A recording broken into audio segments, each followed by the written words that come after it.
The Conservative Party continues to question the government over hefty bills to relocate staffers to Ottawa. Records tabled in Parliament show that two senior PMO aides claim more than $200,000 to move from Toronto to the capital. The Prime Minister says they were just following the rules that were already on the books. But are the rules reasonable? Should there be a cap on such claims?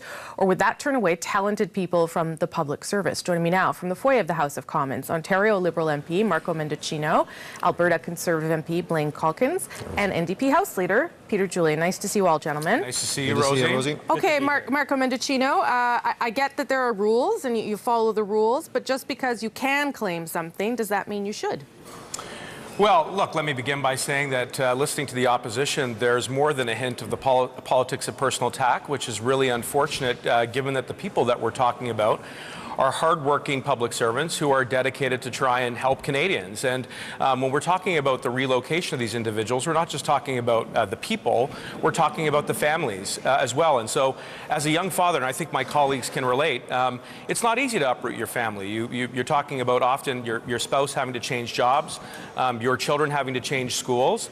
It's also not inexpensive. Were there expenses submitted? Yes, they were, but they were within the rules. And by the way, those are the same rules that the opposition parties also abided by. So we can continue to talk about this, Rosie, but I know that a lot of Canadians that I spoke to over the summer and indeed continue to speak to want us to focus on getting back to work on them when it comes to the economy, the environment, and a whole array of other priorities. Okay, but you know as well as I do, because you've been in politics for a little while now, that sometimes it's the perception of something rather than what the rules actually say. So will there come a point in time where everyone says, maybe that was too much and we should pay some of it back? Well, you may be right about perception, and I think we'd all like to see a little bit less of that. And I listened very closely today in question period, and there were over 15 questions about this.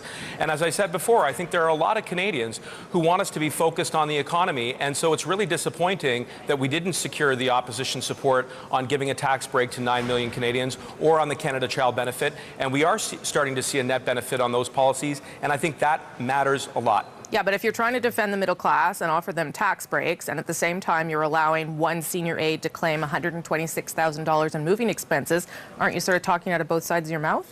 I don't think so at all. Look, there are rules that are in place. These are rules which have been established since the 1970s, and I think Prime Minister Pierre Trudeau had a framework which has been put in place. It's periodically reviewed. My friends on the other side of the aisle, also approved those same rules. So they were claimed, they were approved. We've been very transparent about it. There is a lot of discussion about it. There's nothing wrong with that. But we also have to keep in mind that Canadians want us to get to work for them, and that's exactly what we're doing. Okay, let me move on to Blaine Calkins and get you in there. And let me just point out that the reason there are Chinese flags behind Marco Mendicino is not that we've relocated these gentlemen.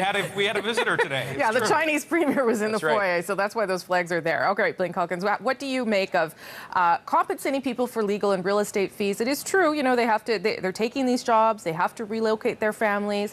Why shouldn't they be reimbursed to help them a little bit with those costs? Look, these two individuals sold their houses and they both profited over $500,000 each in the process of doing so. And at a time when Albertans are out of work, many Canadians are struggling to top up their move, but to the tune of over $200,000 for two staffers simply doesn't sit well. It doesn't smell right, and Albertans and Canadians certainly aren't buying this. Look, but they didn't do anything wrong. The rules are in place, yeah. And all they did was follow the rules. Marco can hide behind the rules, but the rules also state that this is a discretionary call for the ministers, and what he didn't say is there's a whole bunch of ministers over there that had staff move here that didn't actually claim any expenses, and it's just a question of the judgment of the Prime Minister when he's basically, and we all know that these two people are his close personal friends, decided to give them over $200,000 of taxpayers' money. Okay, Peter Julian, what do you make of it? I mean, there is a cost to doing business. There's a cost to getting people to want to come and do these jobs that are very demanding jobs. Oh, I certainly agree, and that people do need to move to Ottawa. I would say that when you talk about, in Mr. Butt's case, 2 years of the average family income, it's difficult to justify. I moved my young family across the country from Gatineau to Vancouver. It cost us about $7,000, and that included shipping cars by rail. $130,000 for one single move, yeah. For one single family. I'm sorry, it just does not pass the NOT test, and millions of Canadian families move each year. We are a very mobile country.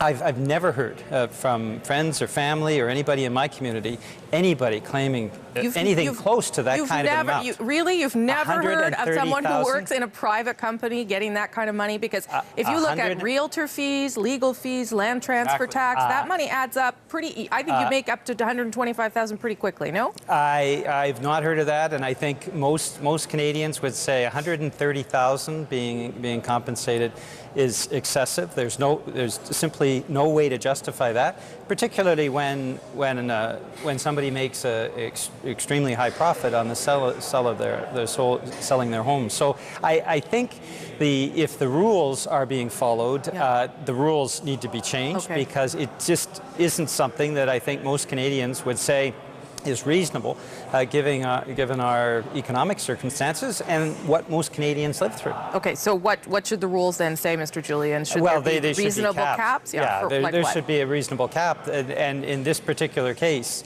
as I say, $130,000 is simply not a reasonable amount. What would be a reasonable amount then? Well, it depends on the circumstances, and the rules need to reflect that.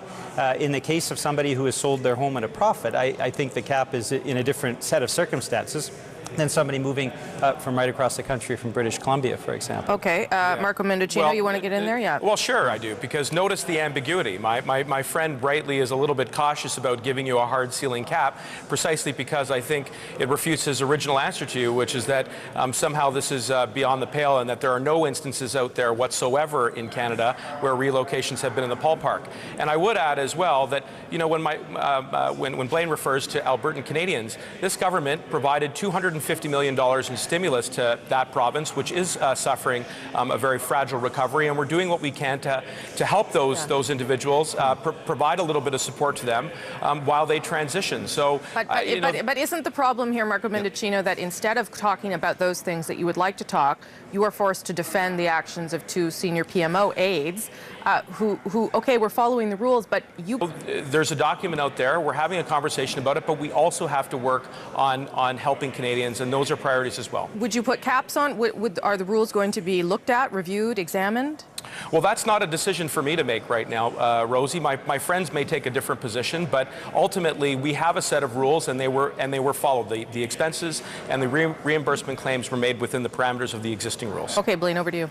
Well, again, it's not about the rules. It's about the judgment that the minister and the prime minister had, ministers and the prime minister had, when it came to allowing these kinds of expenditures to be made. Look, this is a clear case of the taxpayers not being on side with this. The court of public opinion is going to speak loud and clear on this particular issue.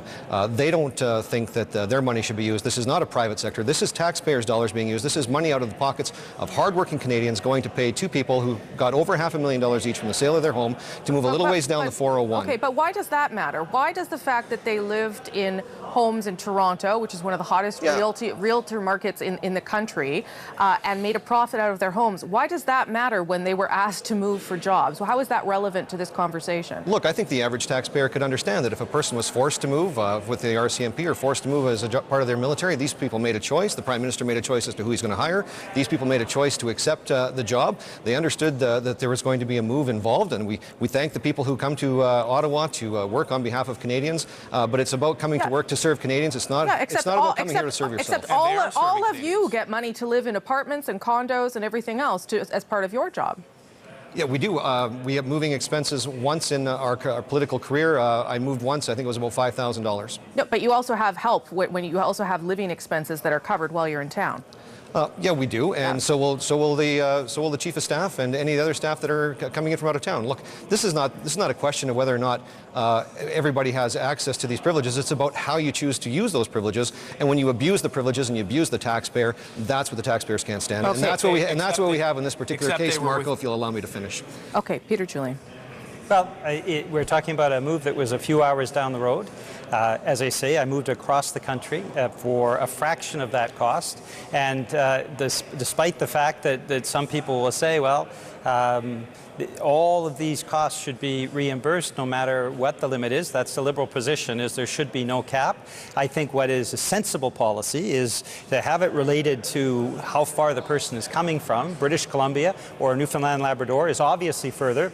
and Toronto to Ottawa, and those costs be taken in a reasonable way. This is simply not reasonable. Okay, but that in no way reflects the reality of realty markets that are different in Toronto versus Nova Scotia versus Vancouver. I mean, how would you compensate people then?